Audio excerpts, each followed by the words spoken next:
अस्सलामुअलैकुम दोस्तों, कैसे हैं आप सब। संगे जोड़ दे, तबीयत बराबर दे, खुशहाल दे। Welcome to my YouTube channel. अच्छा तो जी दोस्तों, आज हम लोग बात करने के लिए आए हैं एक टॉपिक पर जो आजकल बहुत ज़्यादा ट्रेंडिंग में चल रहा है। तो जो इमरान खान को गोली लगी, क्यों लगी, कैसे लगी, किसने मारी, किस वजह से मारी, किस तरह से मारी, क्या क्या हुआ, इस सब के ऊपर आज हम लोग बात करेंगे।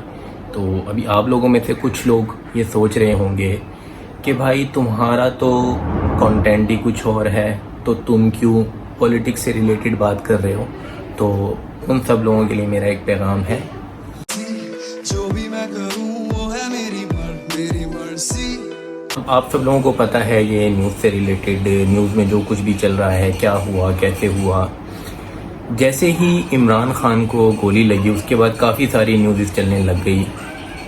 फर्स्टली एक न्यूज़ मैंने सुनी जिसमें बताया जा रहा था कि इमरान खान पर किसी ने हमला किया। उसके बाद सेकंड न्यूज़ आने लग गई कि कोई गनमैन था जो कि हवाई फायरिंग कर रहा था और उसके हाथ से गोली चली, किसी बंदे ने पिस्टल पकड़ा उसका और वो आउट ऑफ कंट्रोल हुआ, उससे ब्रस्ट लगा पूरे का पूरा और जो कंटेनर के ऊपर बुलेट्स लगी और उसमें लगा तो उसमें 2 लोगों को, हवाई फायरिंग करने वालों को पुलिस ने अरेस्ट कर लिया। ये उसके बाद दोबारा एक न्यूज़ ट्रेंड करने लग गई कि नहीं जी हमलावरी था, उसको पुलिस ने पकड़ लिया, पुलिस ने उसका बयान ले लिया, वो कोई मजहबी इंतहा पसंदी में उसने जो है उसके ऊपर अटैक किया और उसका टारगेट सिर्फ इमरान खान था। इस तरह की बहुत सी चीज़ें चलने लग गई। लेकिन अब ये कहानी कभी किसी साइड पे जा रही है, कोई किसी को ब्लेम कर रहा है, कोई किसी को ब्लेम कर रहा है, कुछ पता नहीं चल रहा कि क्या हो रहा है क्या नहीं हो रहा। इसी से रिलेटेड कुछ पीटीआई वाले जो हैं वो आर्मी को भी ब्लेम कर रहे हैं इसमें और नून लीग को भी ब्लेम कर रहे हैं। जिसका जो जैसा दानिश्वर है वो उसी तरीके से अपने फ़लसफ़े झाड़ रहा है। अच्छा तो हम अपने तौर पर बात करते हैं कि हमारा पॉइंट ऑफ व्यू क्या है, हमें जो लगता है कि क्या हुआ होगा उस तरीके से बात करते हैं हम। हर किसी ने एक वीडियो देखी होगी। अब वीडियो जिसमें शूट किया गया है, फायर हुए हैं, उसमें आप एक चीज़ नोटिस कीजिएगा। पहले एक पूरा ब्रस्ट चला है पिस्टल का, एक पूरा ब्रस्ट चला और उसके बाद एक सिंगल फायर हुआ, फिर दोबारा एक सिंगल फायर हुआ। ठीक है, ये बात आ गई। अब पहली चीज़ मैं आपको क्लियर करता जाऊं कि 9mm पिस्टल जो होता है उसकी अच्छे से अच्छा बेस्ट, अब वो जो पिस्टल पकड़ा गया है वहाँ से वो तो आई थिंक दर्रा मेडी लग रहा था, तो कोई इंग्लिश वेपन वगैरह नहीं था। ये न्यूज़ चल रही है अमेरिकन पिस्टल और ये और वो फलाना ढिंगरा। भाई चलो अमेरिकन पिस्टल भी था तो उसकी भी रेंज जो है ना अमेरिकन पिस्टल की बढ़ नहीं जाती। तो बाकी इनकी एक 9mm पिस्टल की रेंज मोस्टली 100 मीटर 150 मीटर ऐसे होती है और इसका निशाना लगाना इतना ही मुश्किल होता है कि आप सोच भी नहीं सकते ये कितना मुश्किल होता है।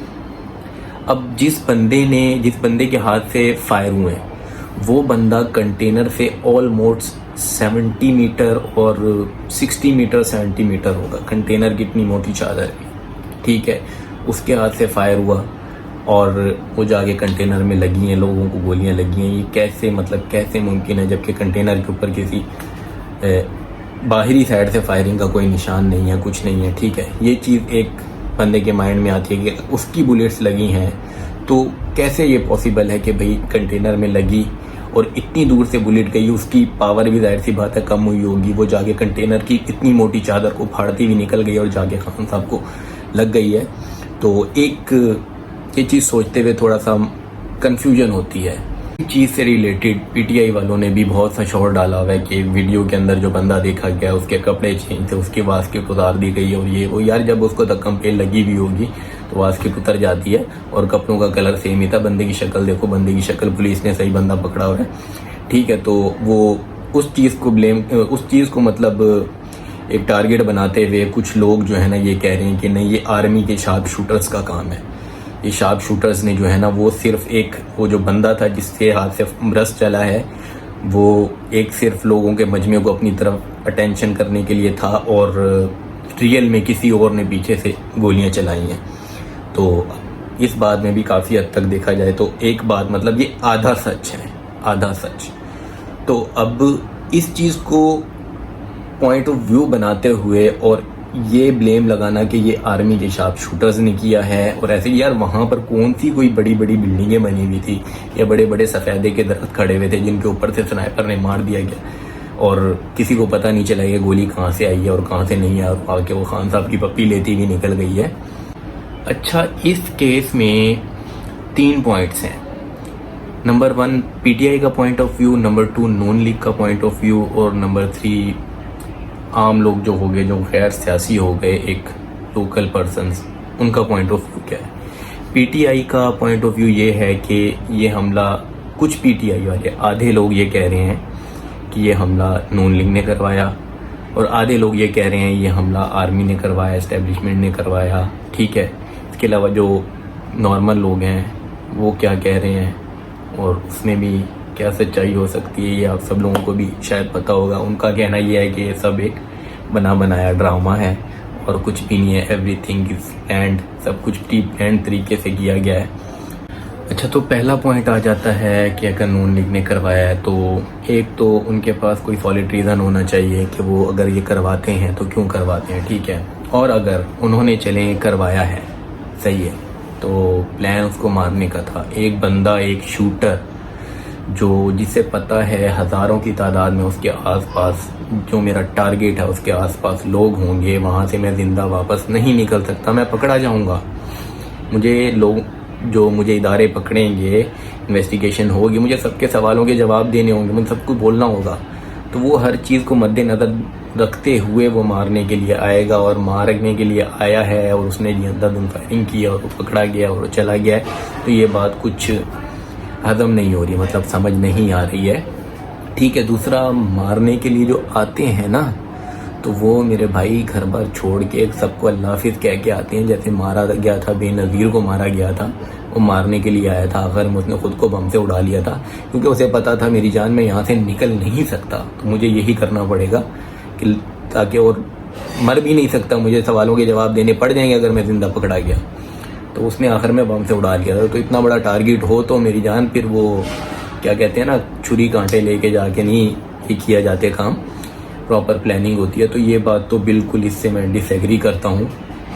अब दूसरा पॉइंट आ जाता है, वो जो बंदा अरेस्ट किया है पुलिस ने और उससे बयान वगैरह दिलवाया है, उसने एक्सेप्ट किया है कि काम मैंने किया है और सब कुछ मतलब क्लियर हो चुका है कि भाई मुजरिम पकड़ा गया है और सारा केस सॉल्व है, यही बंदा है, इसने मजहबी इंतहा पसंदी के चक्कर में ये सब कुछ किया है। तो ये बात फिर वही बात आ जाती है कि यार एक 60 मीटर से उसने शूट किया और वो भी अंधाधुंध किया, सही है, और कंटेनर की इतनी मोटी चादर, ठीक है, उसको भी क्रॉस करती हुई बुलेट जाके खान साहब को लगी है, सही है, और ज़ख्मी हो गए हैं, किसी और को लग गई है। देखें, ये बात भी मैं आपको क्लियर करता जाऊँ, एक तो सभी न्यूज़ चैनल्स को आप लोग उठाकर देख लें, किसी ने भी ये बात नहीं बोली कि खान साहब को गोली लगी है। अगर गोली लगी है खान साहब को तो वो गोली कहाँ है? वो गोली आएगी, उस गोली की फोरेंसिक्स रिपोर्ट आएंगी, उसका टेस्ट होगा, उससे सब कुछ पता चल जाएगा ये कहाँ की गोली है, कैसे है, क्या सीन है, कौन सी 9mm की है, क्लैशन की है, स्नाइपर की है, किसकी गोली है, कौन सी गोली है। तो सभी न्यूज़ चैनल्स पर ये रिपोर्ट दिखाई जा रही है कि खान साहब की टांग से गोली के ज़र्रात मिले हैं, गोली नहीं लगी। उनका कहने का मकसद यही है कि गोली ऐसे पप्पी लेके चली गई है खान साहब की, मतलब खान साहब को टच करके चली गई है, ठीक है। तो अब बात ये भी हकीकत है कि गोली अगर बाहर से आई है, फिर भी टारगेट से आके कंटेनर की चादर भी फाड़ी है और निकल के चली गई है, तो ये बात भी जो है ना समझ से बाहर है। अब तीसरा पॉइंट आ जाता है कि ये काम शार्प शूटर्स ने करवाया, जैसे कि मेरे पीटीआई के दानिश्वर ये फ़लसफ़ा दे रहे हैं कि वो ब्रस्ट जो मारा गया है, नीचे वाला जो बंदा पकड़ा गया है, वो सिर्फ हाथी के दिखाने वाले दांत हैं, खाने वाले दांत नहीं है। इनका कहने का मकसद ये है कि वो सिर्फ अटेंशन सीकिंग के लिए उस बंदे ने किया है, और असली शूटर जो था उसने कहीं और से शूट किया है, दूर से मारा है, खान साहब को गोली आके लगी है, उस शूटर की लगी है। और तो मेरे भाई फिर इस तरह का शूटर, एक तो पहली बात मैंने आपको बताई है, ऐसी वहाँ पर कोई भी आसपास लोकेशन नहीं थी, ठीक है। दूसरी, इस तरह का शूटर भाई फिर कहाँ से लाएंगे यार हम लोग, कहाँ से पाकिस्तान में इस तरह का शूटर आ जाएगा। इस तरह का शूटर तो फिर इनसे मंगवाना पड़ेगा। ये हाँ तो जी, देखा आप लोगों ने शूटर, ये जिस तरह के स्टंट की बात मेरे पीटीआई के दानिश्वर कर रहे हैं ना, इस तरह का स्टंट करने के लिए इस तरह वाला शूटर मंगवाना पड़ेगा। और मेरा जहाँ तक ख्याल है, पाकिस्तान में ऐसे शूटर्स अवेलेबल नहीं हैं, ना ही किसी और इदारे के पास इस तरह के शूटर्स अवेलेबल हैं। इस तरह के शूटर्स सिर्फ हॉलीवुड, बॉलीवुड और स्पेशली तमिल इन लोगों के पास पाए जाते हैं। तो इस टेक्नोलॉजी पर काम किया जा रहा है। देखते हैं कि मुस्तकबिल में ऐसा कोई शूटर पाकिस्तान को भी मिल जाए जो गोली को ऐसे जिग जैग करके घुमा के लेकर आए। और सबसे आपको मेन बात मैं बताता हूँ, एक और पिक्चर बहुत ज़्यादा वायरल हो रही है जिसमें कंटेनर की शीट दिखाई जा रही है कि यहाँ से आगे बुलेट फायर हुई है और उस बुलेट से इस जगह से क्रॉस होती हुई बुलेट लगी है। तो उस कंटेनर की शीट पे जहाँ पर वो सुराग किया हुआ है ना, उसको ज़रा आप गौर से देखेंगे ना, तो बुलेट अगर यूँ लगेगी, यूँ लगी है, यहाँ से घुसी है, तो इस जगह से पीछे की साइड से फाड़ेगी जगह। अब वो कंटेनर की साइड अंदर की साइड से घुसी भी और बाहर से इस तरह उसकी लोहे की वो बिखरी हुई है, मीन्स अंदर से लगी और बाहर से निकली, बाहर से फटा हुआ है। तो फिर भाई यहाँ पर भी पीटीआई के दानिश्वरों की बात जो है ना गलत साबित हो जाती है। तो अब असल जो सिविलियंस हैं, लोकल लोग हैं, जो कुछ सोचते हैं, कुछ शऊर रखते हैं, उनका पॉइंट ऑफ व्यू क्या है ये भी मैं आपको बताने की कोशिश करता हूँ। वो कहते हैं ना कि जज्बाती लोग जो होते हैं ना वो तकरीरों से मुतासिर होते हैं, लेकिन जो बाकिरदार लोग होते हैं ना वो मेरे भाई अमल से मुतासिर होते हैं। उन्हें जो सामने नज़र आता है उसको देख सकते हैं, उसको समझ सकते हैं और फिर वो कोई फैसला करते हैं।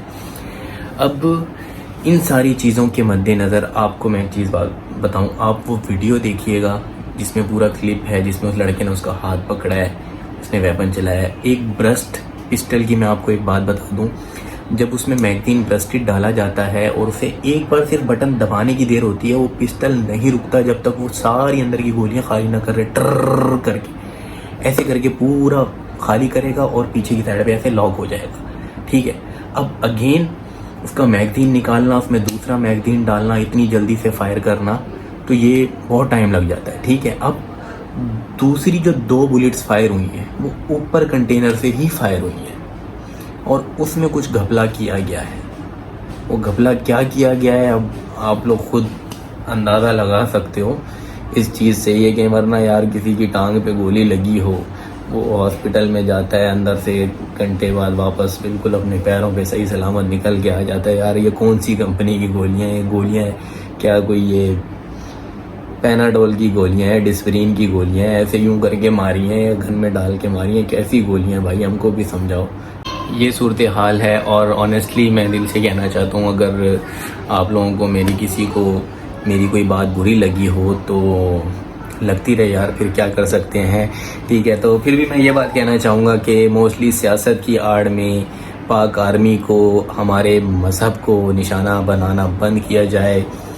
ये मुल्क जो है ना बहुत गलत जगह पर चला जाएगा अगर ये चीज़ें चलती रहें। एक पाक आर्मी ही हमारे पास आखिरी इदारा बचा हुआ है जिस पर भरोसा किया जा सकता है। तो इस चीज़ की आड़ बनाकर जो पाक आर्मी को और आवाम को आमने सामने लाने की साजिश की जा रही है, इसकी मैं बहुत मजम्मत करता हूँ और लोगों से रिक्वेस्ट करता हूँ कि इस चीज़ को समझें। हमारी आर्मी हमारा फ़ख्र है, उसके अगेंस्ट इस तरह के प्रोपेगेंडा को समझें और इसे आगे ना बढ़ने दें, इसे रोका जाए। या तो फिर आप लोग पुराने रिकॉर्ड्स निकाल कर देखो, इलेक्शन से कुछ टाइम पहले ही खान साहब का एकदम से स्टेज गिर जाता है। ठीक है, 126 दिन का धरना देते हैं खान साहब, लेकिन कुछ हासिल नहीं होता है। तो फिर अचानक से कोई ख़त्म करने का रीज़न नहीं मिलता है, तो फिर उसे अचानक से ही APS का अटैक हो जाता है। अब यहाँ पर लॉन्ग मार्च निकलता है, इसमें कुछ हासिल नहीं हो रहा होता है, कोई इसका सर पैर नहीं बन पा रहा होता है, तो अचानक से ये अटैक हो जाता है। तो ये सारी चीज़ें कुछ इंसान के, एक समझदार इंसान के जहन में कुछ ना कुछ डाउट डालती हैं। तो आप लोग भी एक बार सोच कर देखिएगा न्यूट्रल होकर सोचिएगा, ज़रूरी नहीं है किसी पार्टी से एक साइड पे, वो हमारी पंजाबी में कहते हैं ना कि धड़ा कुट्टू बनकर नहीं, न्यूट्रल होकर सोचिएगा। इंशाल्लाह ताला आपको कुछ ना कुछ ज़रूर समझ में आएगा। तो जी, आपसे मुलाकात होगी नेक्स्ट वीडियो में। चैनल को सब्सक्राइब करना, वीडियो को लाइक करना मत भूलिएगा। टेक केयर, अल्लाह हाफिज़।